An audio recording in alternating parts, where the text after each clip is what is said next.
Утре е Божик, денот на големото Христово раѓање и пресвртницата во историјата на човештвото.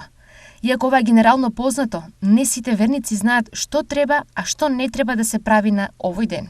За Божик, како и сите други денови, 365 дена во годината, не треба да се прави зло, не треба да се мисли зло, не треба да се зборува зло, не треба да се прават лоши дела.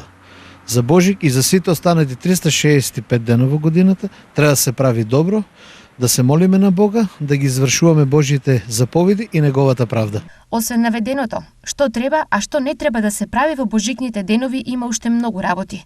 Но за оние кои сакаат детали, од Брегалничката епархија посочуваат. Се она што ги интересира нашите православни христијани за обичаите, за суштината на празниците, во секој храм во нашата Света Македонска православна црква можат да побарат или кај нивниот парохиски свештеник да се консултираат и да добијат соодветни одговори на се оно што ги интересира во врска со религијата.